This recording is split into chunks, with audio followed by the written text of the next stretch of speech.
And now, it's time for another Dice Tower review with Tom Vasel. One of the coolest, uniquest little games that I've played was String Railway.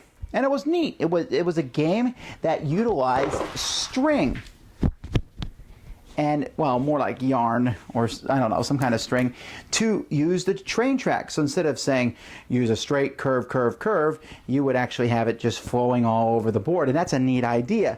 And String Railway Transport is basically a kind of sequel to the game where it uses the same basic mechanics, but instead of just connecting things on the board, this one actually has you moving cubes around, a la Age of Steam, Railways of the World.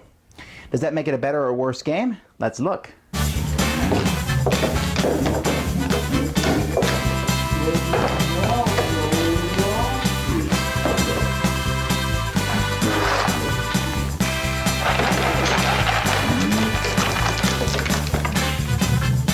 At the beginning of the game, players are going to set up a large string which is going to create the field for this game. You can really set it up any way you want.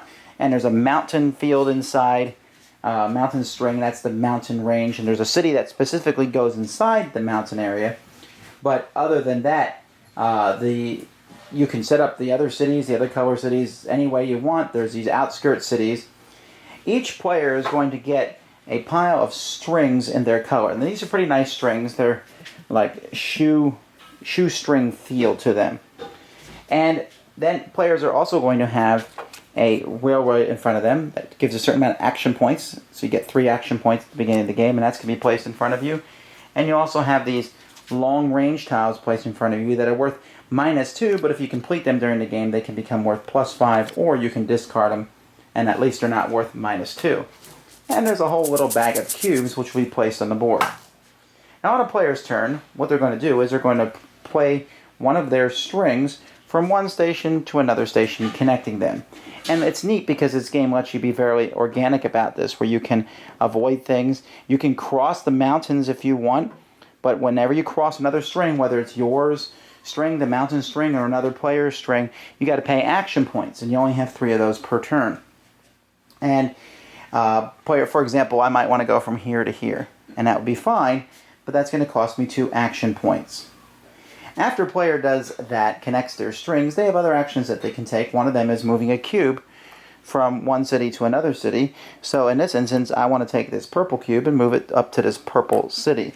And I have to mention here that a couple of the city's colors are a little odd. They don't look as good as they should look, because it's kind of confusing to see. The orange and the red cities look very similar. But anyway. But you can move a cube, and it costs 1 action for each railroad that you move it across. So this is only 1 action point, so I have 3 action points, 1 to put this down. But once I deliver this purple cube, that cube is now mine, and I'll have it for the end of the game. You can also use action points. For 1 action point, I can upgrade this weenie train into a better train, a train that will give me more action points over the course of the game. And I can keep upgrading the trains all the way up to I get 6 action points. And you have cards that will show that.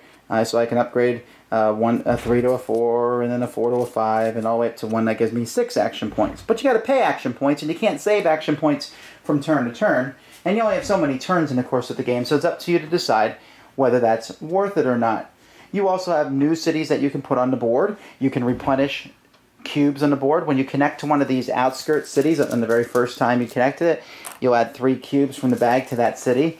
So that might, be worth then delivering. The only green city is inside the mountains, so that adds some strategy to the game. And other than that, and then you can do these long delivery routes, which are longer routes where you have to do 4 connections to deliver a specific cube. And if you do so in a certain amount of number, let's say you do it in 5 turns, or 4 routes, then you'll get the bonus points and a white cube.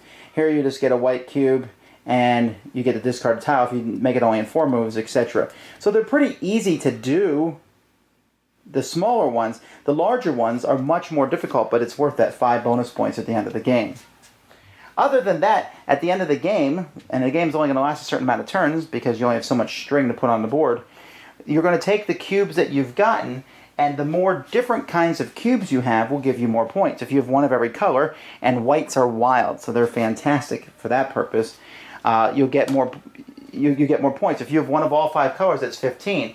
If you have 3 different colors, that's 6, and then one of a color is 1. So if I have, for example, these are the cubes I have at the end of the game. I have a group of 3, that's worth 6, and then I have a group of 2.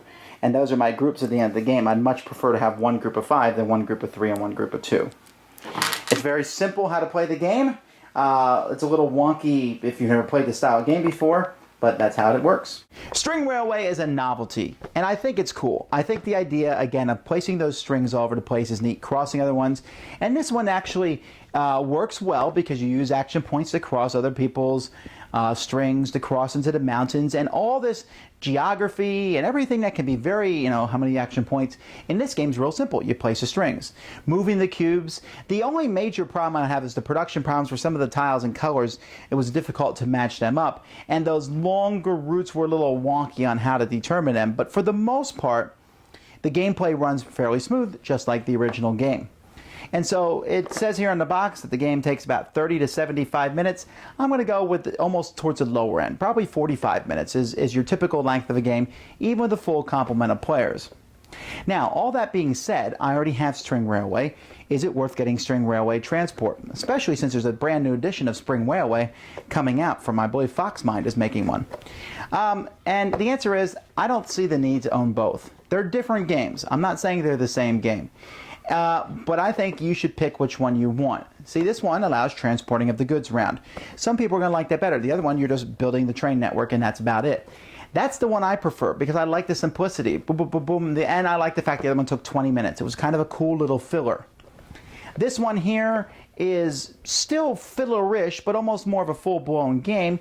And moving the cubes around, well, I already got Age of Steam and all those games to do that on. So I don't know that I necessarily need this one. That doesn't mean this is bad. I think what you need to do is have one of these games in your collection, String Railway or String Railway Transport. Which one you have depends on what you want to do. And so you can look at this review and the other review to determine that. So I'm getting rid of this one, not because it's a bad game by any means. I just feel that it would be almost having a game in my collection that I'm never going to play. Because if I want the String Railway aspect, I'm just going to play String Railways. And if I want to transport cubes, I'll probably end up playing Steam. Thanks so much for watching the Dice Tower videos. Find more great videos and reviews, as well as our top-rated audio podcast at Dicetower.com. You can also find the latest board game news at Dicetowernews.com. I'm Eric Summerer, and you've been watching The Dice Tower. The Dice Tower is sponsored by Fun Again Games, the world's best game source. Fun Again Games has over 5,000 games available. Check them out at funagain.com.